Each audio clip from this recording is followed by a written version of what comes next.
क्या global perspective को देखते हुए आपको लगता है कि भारतीय बाजारों की सिचुएशन हमारी इमर्जिंग मार्केट्स में दुनिया भर में बेहतर होती हुई दिख रही है? आई थिंक अगर हम ग्लोबल मार्केट्स की बात करें तो जो मिडिल ईस्ट में हमने टेम्पररी वापस थोड़ी डिस्टरबेंस देखी है। उसके अलावा अगर हम देखते हैं तो आई थिंक जिस हिसाब से इंडिया का लास्ट 2 साल का मूवमेंट रहा है, खास करके absence of artificial intelligence story के कारण और वैल्यूएशंस के कारण हमें लगता है ये दोनों चीज करेक्ट हो रही है। अगर हम देखें कि चाइना, ताइवान और कोरिया में जिस हिसाब से लास्ट 2 साल की परफॉर्मेंस रही है, जिस हिसाब से पैसा वहां गया है, आई थिंक ये साल में अगर हम देखें तो काफी आउटफ्लो वहां से भी हुआ है और करेक्शन का दौर भी हम देख रहे हैं वहां पे। ओवरऑल बेसिस पे एआई में वैल्यूएशंस की एक नर्वसनेस है और उसी के कारण हम देख रहे हैं कि रिन्यूड इंटरेस्ट इंडिया में शायद आ सकता है over the next 1 year perspective. हम वैल्यूएशंस में भी बेहतर कर चुके हैं। जो बिगेस्ट पेन पॉइंट थे वो भी सॉर्ट हो रहे हैं। So from a macro stand point हमें लग रहा है कि अगर हम अर्निंग स्टडी रहे, ग्रोथ कंटिन्यू करते रहते हैं तो it's just a matter of time जब हम वापस इंटरेस्ट देख सकेंगे, specially from a foreign investors perspective. ये फॉर विदेशी निवेशकों का वापस भारतीय बाजारों में रुझान लौटने की तैयारी में। कच्चा तेल टेंशन तो देता ही है, बार बार बीच में जब उछल कर आता है। किन लेवल्स के आसपास सेटल हो जाए तो आपको लगेगी कि तेजी भरपूर होगी? आई थिंक ये कच्चे तेल की भाव मूवमेंट है, इट इज स्क्वायरली डिपेंडेंट कि आपका state of Hormuz clearly open है या नहीं। अ, और जब भी अगर ओपन रहता है तो आप देख रहे हैं कि तेल के भाव करीबन करीबन 65 से 70 डॉलर हो जाते हैं। अगर वो रहते हैं तो इंडिया के लिए बहुत ही बड़ा पॉजिटिव है। हम ये नहीं कहेंगे कि आज 84 85 में कोई ज्यादा बड़ा पेन है, बट अगर 100 के ऊपर जाते हैं जो हमने देखा था लास्ट 2 या 3 महीने में, तो वो I think starts hitting the economy और आईएनआर और exchange rates as well.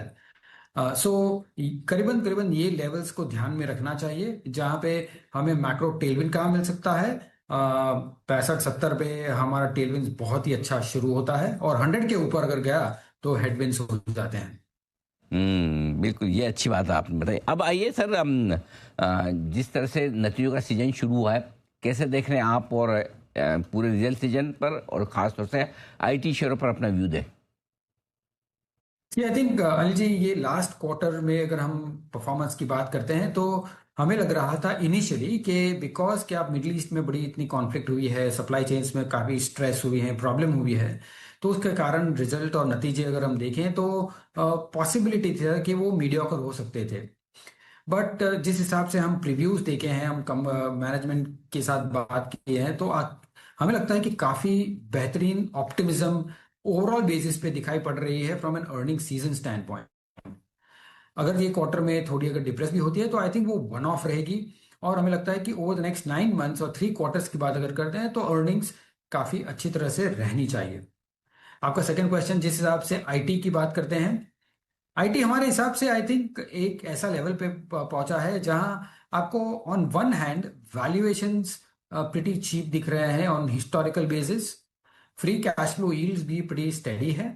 But overall macro perspective जिस हिसाब से रेवेन्यू पे डिफ्लेशन का दौर रहा है, हमें लगता है वो कंटिन्यूड रहेगा। सो हम at this point in time we are sitting sideways, हम ज्यादा एक्टिव कॉल नहीं ले रहे हैं आईटी में। हमें लगता है कि ये ऑन एवरी राइज इसमें आई थिंक थोड़ा प्रेशर कंटिन्यूड रहता रहेगा। So till the time we are not very clear कि जहां रेवेन्यू की ट्रैजेक्टरी कैसे बैठती है over a period of time, I think it is best avoid. ठीक बात है। ऐसे में सर, कहाँ है आपके लिए निवेश के मौके? कहाँ पैसा लगाना पसंद करेंगे आप? जी, जिस हिसाब से हमारी सरकार ने जो स्टेप्स लिए हैं in terms of FCNR, ECB और FPI tax on G secs, हमें लगता है कि उसके कारण इंडिया में काफी लिक्विडिटी बढ़ सकती है और लिक्विडिटी बढ़ने के कारण कॉस्ट ऑफ फंडिंग भी डिक्रीज हो सकती है। चीपर कॉस्ट ऑफ डिपॉजिट्स मिल सकती है बैंकिंग को और ओवरऑल बेसिस पे एक्सचेंज रेट भी स्टडी हो सकते हैं। सो ऑल इन ऑल हमें लगता है from a macro standpoint banking in financial as a sector जो हम काफी दौर पे साइडवेज या नेगेटिव चल रहे थे, आई थिंक हम कंस्ट्रक्टिव हो रहे हैं इसमें और काफी बुलिश भी हो रहे हैं, specially on the private banking space पे। सो ये एक सेक्टर ध्यान में रखें। दूसरा है डेटा सेंटर और डेटा सेंटर के रिलेटेड जो भी सप्लाई चेन में है, इंक्लूडिंग आपका transformer equipments, diesel gensets, chillers, utilities, ये पूरे सप्लाई चेन में हमें लगता है कि over medium term to longer term perspective अच्छा एक मौका है निवेश करने का। जैसा कि आपको भी पता है कि पिछले कुछ दिनों से ग्लोबली टेंशन ख़त्म होती हुई तो नज़र आ रही थी। लग रहा था कि अब इंडियन मार्केट में भी बड़ी रैली की संभावनाएं हैं, लेकिन जैसे ही फिर से ग्लोबली संकेत नेगेटिव होने लगे, इंडियन मार्केट में भी कहीं ना कहीं दबाव की स्थिति तो बनती हुई नज़र आई, लेकिन वो दबाव ये वाला नहीं था जो कि पिछली बार बड़ी गिरावट देखने को मिली थी। अब इंडियन मार्केट को भी अच्छा खासा सहारा मिलता हुआ नज़र आ रहा है।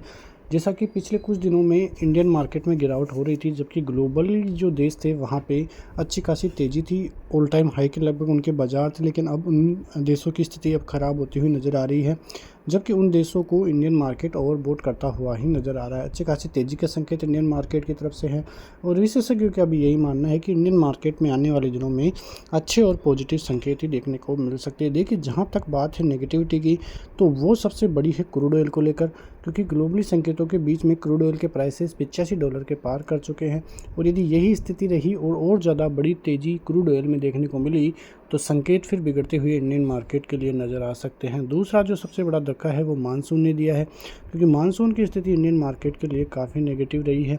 अभी भी जो कमज़ोर मानसून है और बुआई जो है वो अच्छी नहीं होती हुई इंडिया में नज़र आ रही है। कई जगहों पर अभी भी मानसून की जो बारिश है वो देखने को नहीं मिली है और वहीं सबसे बड़ा डर इंडियन इकोनॉमी को लेके है, क्योंकि यदि ऐसा ही आगे आने वाले दिनों में भी रहा, बारिश कमज़ोर रही इंडिया में, तो दिक्कतें, महंगाई ये बढ़ती हुई इंडिया में नज़र आएगी। जीडीपी ग्रोथ रेट कम होती हुई नज़र आएगी, जैसा कि लग भी रहा है, क्योंकि आप देखिए कि हर जगह पे ही बारिश जो है कम होती हुई नज़र आ रही है।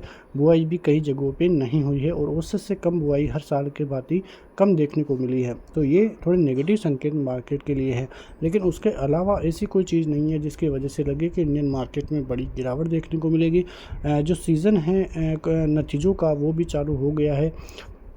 वीकेंड में आईसीआईसीआई, एचडीएफसी, कोटक महिंद्रा, रिलायंस, ये जो बड़े बैंकिंग सेक्टर है और जो बड़ी कंपनियां हैं, उनके रिजल्ट सोमवार के दिन इसका इम्पैक्ट पड़ता हुआ नज़र आएगा और हो सकता है कि एक अच्छा बड़ा गैपअप भी इंडियन मार्केट में दिखाई दे, क्योंकि यदि जो बैंकिंग सेक्टर के रिजल्ट है वो अच्छे रहें तो फिर इंडियन मार्केट को काफ़ी अच्छा रहेगा, क्योंकि अनुमान से अच्छे रिलायंस के नतीजे तो दिखाई दे रहे हैं, लेकिन देखना होगा कि मार्केट इसको कैसे लेता है, क्योंकि कई बार अच्छे नतीजे भी मार्केट अच्छे नहीं लेता है।